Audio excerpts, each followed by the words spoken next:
Market లో invest చేసి మీ డబ్బులు డబుల్ చేసుకోవాలనుకుంటున్నారా? సుందరరామిరెడ్డి గారి లైవ్ సెమినార్ కి అటెండ్ అవ్వండి.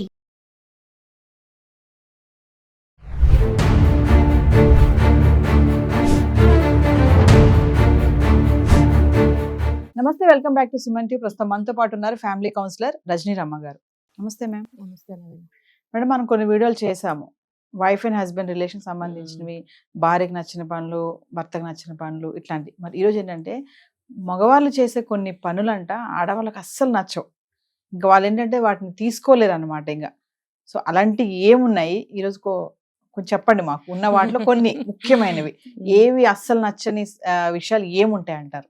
నన్ను అడిగితే మెయిన్ రెండే. ఒకటి అబద్ధాలు, రెండోది ఇంట్లో పట్టించుకోకపోవడం. అంటే భార్యకి ఇష్టమైన పనులు చేయకపోవడం, అలాంటివి అనమాట. ఫస్ట్ ఏంటంటే ఈ అబద్ధాలు ఆడతారండి చాలా మంది. అబద్ధాలు ఉంటాయి కదా మేడం, అన్ని నిజానికి. సత్య హరిశ్చంద్రులు ఎవరున్నారు మేడం? అంటే అబద్ధం ఒక ఒక ఎమర్జెన్సీలో ఒక చిన్న అబద్ధం ఆడటంలో తప్పులేదు, కానీ నిత్యం మనకి ఎమర్జెన్సీలు ఏమి ఉండవు కదా. కాబట్టి ఆ అబద్ధాలు అనేవి లేడీస్కి నచ్చవు. వాళ్ళు ఏదైనా ఉంటే ఇప్పుడు భార్యాభర్తలు అన్న తర్వాత చెప్పుకోవచ్చు, ఏమో నేను ఇవాళ కొంచెం ముందుగా బయలుదేరి వెళ్ళాలి, నాకు ఫలానా పని ఉంది. ఒకవేళ అక్కడ లేడీస్తో కలిసే పని ఉంటే కూడా చెప్పచ్చు, తప్పేం లేదు. ఏమవుతుందంటేనండి, కొన్ని ఎక్స్పీరియన్సెస్తో చెప్తా ఉంటామా, భార్య ఏంటంటే ఎందుకండి ఇవాళ ఎంతమంది వెళ్తున్నారు అంటాలో తప్పులేదు కదా. రోజు వెళ్ళే టైం కాదు, ఈరోజు కొంచెం లేట్గా ముందుగా వెళ్తున్నారు. ఆటోమేటిక్గా అడుగుతారు, ఏంటి ఆవిడ కూడా తొందరగా వంట చేయాలి కదా, అందుకని అడగచ్చు కదా, ఏంటి వాళ్ళు తొందరగా వెళ్తున్నారు, నాకు కూడా హడావిడి అయిపోయింది అన్న ధోరణిలో ఆవిడ అడుగుతుంది. ఆయన ఏం చేస్తారు, అవునా ఇవాళ ఫలానా మేడంని కలవాలి, ఫలానా లేడీని అక్కడ ఆఫీస్ ఆవిడ కలవాలి అని చెప్పేశాడు అనుకోండి, అసలు ప్రాబ్లమే లేదు. అమ్మో అక్కడ లేడీ అనగానే ఇక్కడికి ఏం బాంబు వెళ్తుందా అని చెప్పి ఆయన మూసేస్తాడు అక్కడ. ఏం లేదు, నాకు పెట్రోల్ కొట్టించుకోవాలి, ఏదో చెప్పేస్తాడు అనమాట. ఆవిడ ముందే నన్ను పెట్రోల్ పోయించుంటాడు. ఆవిడ రెండో డౌట్ వస్తుంది కదా. ఆవిడ అడగకుండా వెళ్ళిపోయింది అనుకోండి, ఆవిడకి లోపల అగ్ని మండుతూ ఉంటుంది. నిన్నే కదా అయితే ఇవాళ ఏదో రాంగ్ వేలో వెళ్తున్నాడు అని. మరి అడిగింది అనుకోండి, ఆయన ఇంకొక అబద్ధం చెప్పచ్చు, అది లీక్ అయిపోయిందనో ఏదో ఒకటి చెప్పచ్చు కదా. కాబట్టి ఒక అబద్ధానికి ఏమవుతుందంటే 100 అబద్ధాలు వస్తాయి. కాబట్టి ఆ అబద్ధం ఎమర్జెన్సీలో తప్ప అబద్ధం ఆడకూడదు. అదైనా కూడా చెప్పి చేయటం వల్ల తప్పేమీ లేదు. ఇంకొకటి ఏంటంటే ప్రతి దానికి కూడా నాతో చర్చించాలి అనే ఒక భావన భార్యలకు ఉంటుంది. ఇప్పుడు ఇద్దరూనండి, ఆయనకి కూడా ఈవిడ చెప్పాలి, ఈవిడికి ఆయన చెప్పాలి. అప్పుడు ఏమవుతుందంటే ఒకళ్ళ మీద ఒకళ్ళకి నమ్మకం పెరుగుతుంది. ఒక నమ్మకం, ఒక బంధం మంచిగా గట్టిగా ముందుకు సాగాలి అని అనుకుంటే ఇద్దరు మధ్యన కూడా ఆ అబద్ధాలు అనేవి ఉండకూడదు. ఇంకోటి, అబద్ధాలు చూసి పిల్లలు కూడా నేర్చుకుంటారు. ఇంకొకటి, ఆయన అబద్ధం ఆడితే ఆవిడ కూడా ఆడే ఛాన్స్ ఉంది. ఇప్పుడు ఆయన ఏం చేస్తున్నాడో ఈవిడికి అర్థం కాదు, తెలీదు, ఈవిడేం చేస్తుందో ఆయనకి అర్థం కాదు. అంటే ఇద్దరు అబద్ధాల మీద అబద్ధాలు కంటిన్యూ అయిపోతుంటాయి. అది పిల్లలకు కూడా అదే అలవాటు వచ్చేస్తుంది. కాబట్టి దానివల్ల ఎటువంటి నష్టం కలుగుతుంది అనేది వాళ్ళ రన్నింగ్ లైఫ్లో వాళ్ళకి అర్థం అవుతుంది అనమాట. సో ఈ అబద్ధాలు అనేవి ఆడకుండా ఉంటే బాగుంటుంది. ఆడవాళ్ళు కూడా అదే కోరుకుంటారు. ఆబ్వియస్లీ వాళ్ళ అబద్ధం ఆడకపోతే వీళ్ళు ఆడరు. సో అదనమాట. ఇంకొకటి ఏంటంటే వీళ్ళు సేమ్ దాని కిందకే వస్తుంది, రహస్యాలు పెడుతుంటారు. సీక్రెట్స్ అంటే ఏముండదు, వాళ్ళ మొహం డబ్బు దాచారనుకోండి, ఆ డబ్బు దాచినప్పుడు భార్యలకి చెప్పరు. ఇది చాలా మంది 80% మగవాళ్ళు చేసేది. డబ్బు దాచినప్పుడు నువ్వు ఇంటి కోసమే దాస్తే కనుక భార్యకి ఎందుకు చెప్పకూడదు?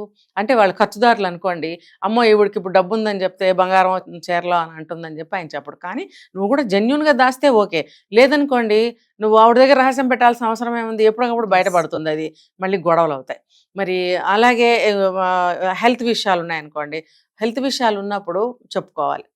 భార్య చిన్న చూపు చూస్తుందేమో, ఏమన్నా అనుకుంటుందేమో, తెలియక ఎవరి దగ్గర అనేస్తుందేమో అని రహస్యం పెట్టి ఆయన రహస్యంగా మందులు వేసుకుంటున్నాడు అనుకోండి, ఏదో రోజు ఆయన ప్రాణానికి హాని కలగచ్చు, అది ఇంకో రకంగా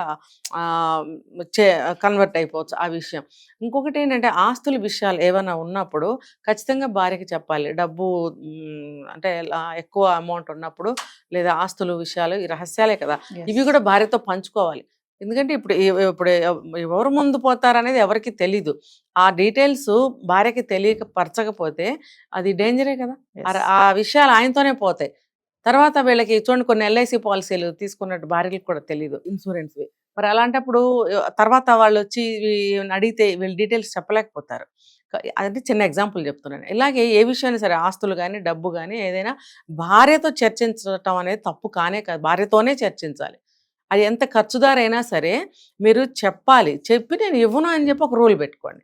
ఇప్పుడు కాదు, మన ఫ్యూచర్ కోసము, మన పిల్లల కోసము, మనకి ఏదైనా ఎమర్జెన్సీలో కష్టాల్లో ఆదుకుంటాయి అని చెప్పి మీరు దాన్ని ఇన్వెస్ట్మెంట్ చేయాలి. చెప్పలేదనుకోండి ఇలాంటివి జరుగుతూ ఉంటాయి. తర్వాత అవి నచ్చవు ఆడవాళ్ళకి. నేను ఇంతకాలం నేను కాపురం చేశాను, మరి అన్ని మాట్లాడుకుంటాం కదా, ఇది ఎందుకు చెప్పరు అనేది ఒక బాధ, అవమానం చాలా ఫీల్ అవుతారు వాళ్ళు. కాబట్టి ఇటువంటి రహస్యాలు కూడా పెట్టకూడదు. రహస్యాలు కానీ అబద్ధాలు కానీ ఇలాంటివి ఏమి చేయకూడదు. తర్వాత ఏంటంటే ఇంటికి వచ్చినా కూడా పట్టించుకోకపోవడము, తొందరగా రాకపోవడము. ఈ భార్యలు ఏంటంటే మమ్మల్ని పట్టించుకోవాలి.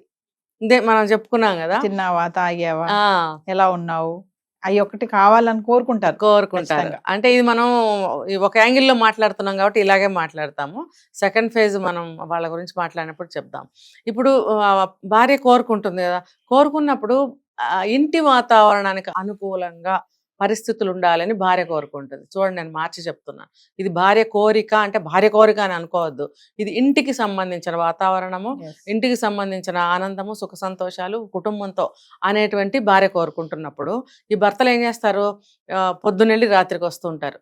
నిజానికి అక్కడ అంత టైం ఉండాల్సిన అవసరం లేకపోయినా కూడా వీళ్ళు ఏం చేస్తారు, పోసుకోలు మాటలు మాట్లాడుకుంటూ, కొంతమందికి సిగరెట్లు అలవాట్లు ఉంటాయి, అక్కడ టీలు తాగుతూ సిగరెట్లు కాల్చుకుంటూ రోడ్ల మీద బాతాఖాని కొట్టుకుంటూ టైం పాస్ చేసుకుని, ఇల్లు గుర్తొచ్చినప్పుడు ఆకలి వేసినప్పుడు అమ్మో ఇంకింటికి వెళ్ళకపోతే ఎట్లా, రాత్రి ఇంటికి వెళ్ళి నిద్రపోవాలి కదా, ఆ ఆలోచనలతోటి వచ్చే మగవాళ్ళు కూడా ఉంటారు.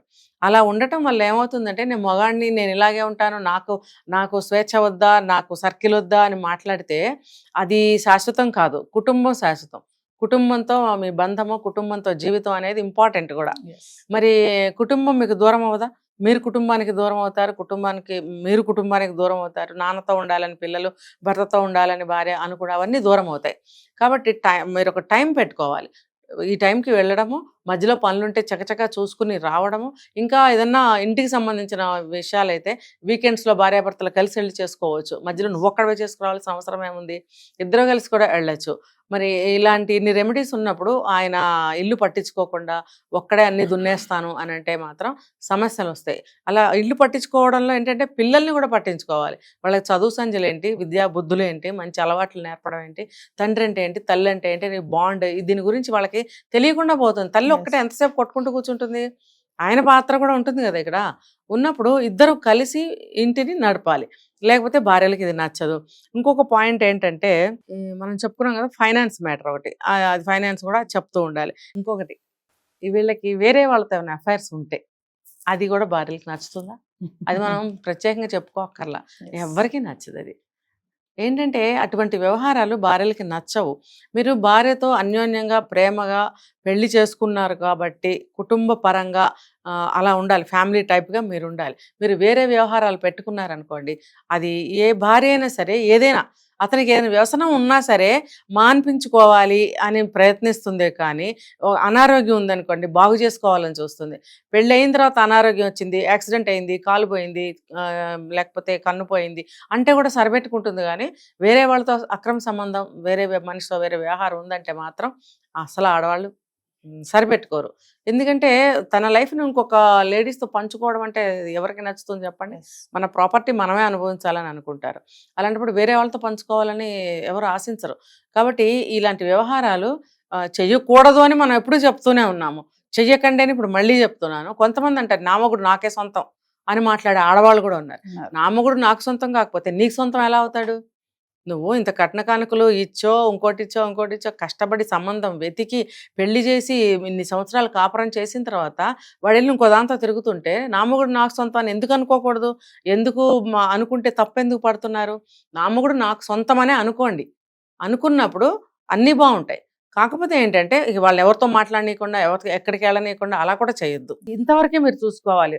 అతను కూడా, భర్త కూడా ఏంటంటే నా భార్య నాకు సొంతం, నేను తనకి సొంతం, మేమిద్దరం ఒకటి అనే భావన వాళ్ళ ఉంటే సంసారం చాలా బాగుంటుంది. అంతేగాని ఇలాంటి పిచ్చి పిచ్చి వేషాలన్నీ వేస్తే ఆడవాళ్ళకి నచ్చవండి. Thank you ma'am.